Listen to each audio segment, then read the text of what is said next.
Finally broke, Harry rushed to find a way out while Meghan struggled in the flop mess.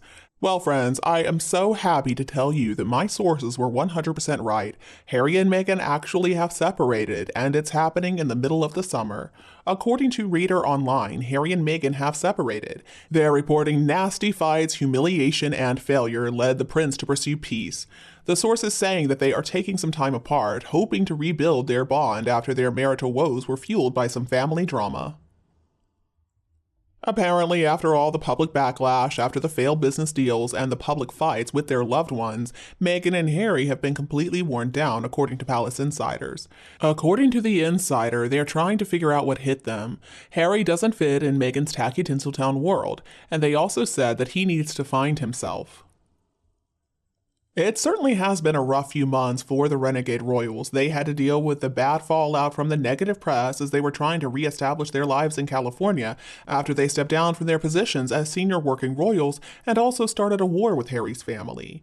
Meghan and Harry shared some never-before-spilled details about their family drama in his explosive memoir Spare, and then there was that top 10 Netflix docu-series before they finally reached a ceasefire. After their $20 million deal with Spotify collapsed, they were called grifters by a Spotify executive. And not only that, but Meghan was also criticized as not being a great audio talent or necessarily any kind of talent by an industry executive who spoke out after the busted deal. Looking to the future, Harry apparently is planning a trip to Africa to film a documentary for which Meghan will not be present.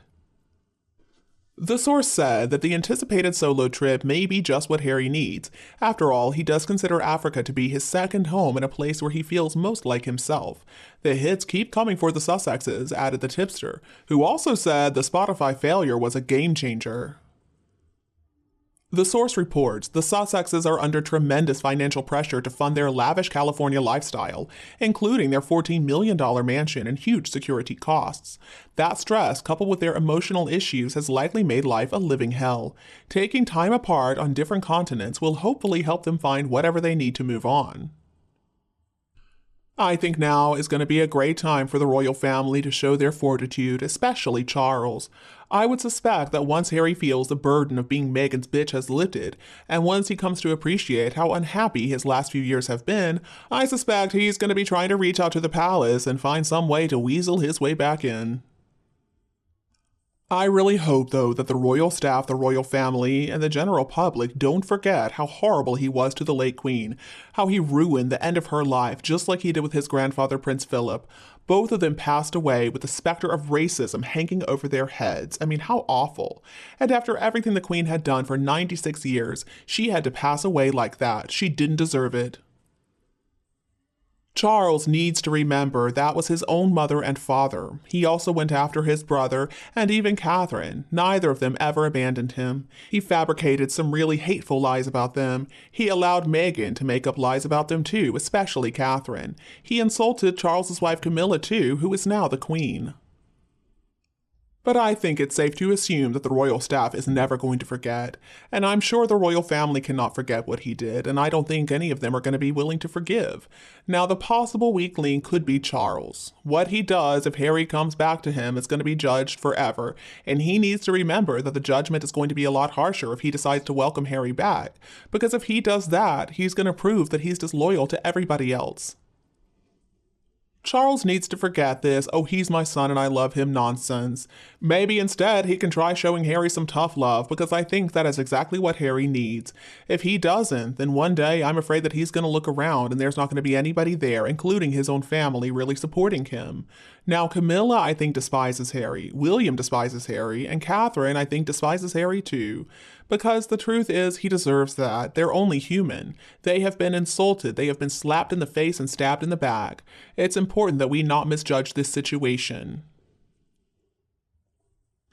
Harry has been a dark stain on every single royal occasion, and they all involved public participation. None of that was a private thing. Really important events that only happen once. And it's funny to me that Meghan now is trying to act like Mrs. Onassis in the farmer's market photos that recently came out.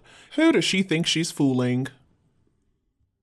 If they end up breaking up, I don't think Harry is going to go back to her. I think he's going to look for somewhere safe to be.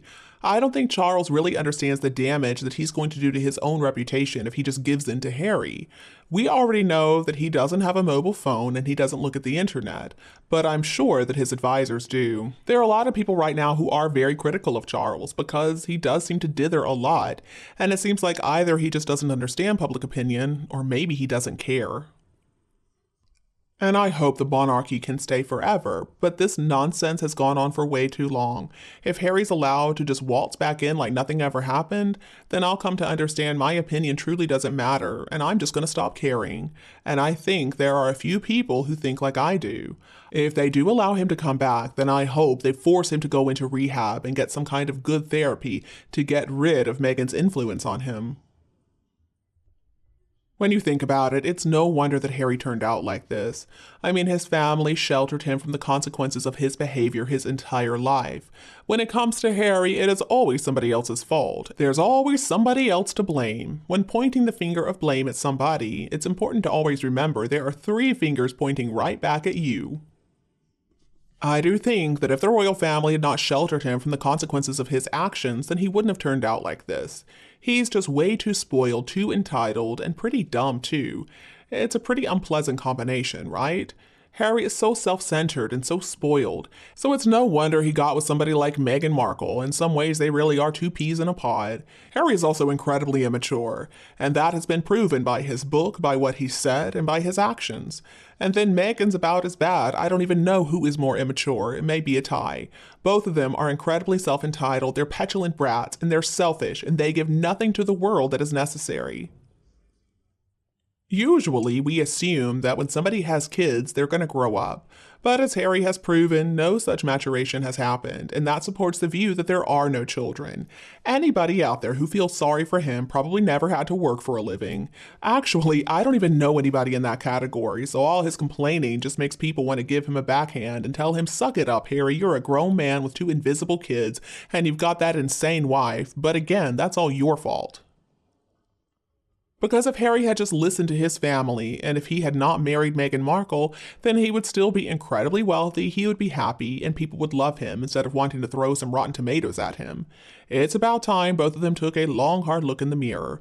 And I'm not talking about that mirror that tells them they're so great and wonderful. I'm talking about a real mirror, one that speaks the truth.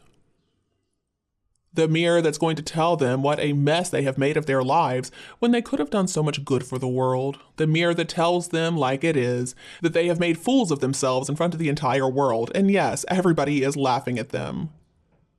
They only have themselves to blame for these problems. So the lesson we can learn is don't trash your own family. You may find out they're the only people who really care about you long term. Harry has been spoiled his entire life, and this is what we see. He's a whiny, nasty, vindictive idiot, and when he didn't get his way, he decided to throw his whole family under the bus. And Harry abuses drugs because he wants to do that. He enjoys using drugs. He uses his mother's death as an excuse, but it doesn't work. Harry needs to keep his stupid mouth shut, and he needs to stop giving all his bad advice to vulnerable people out there. He is such a disgrace.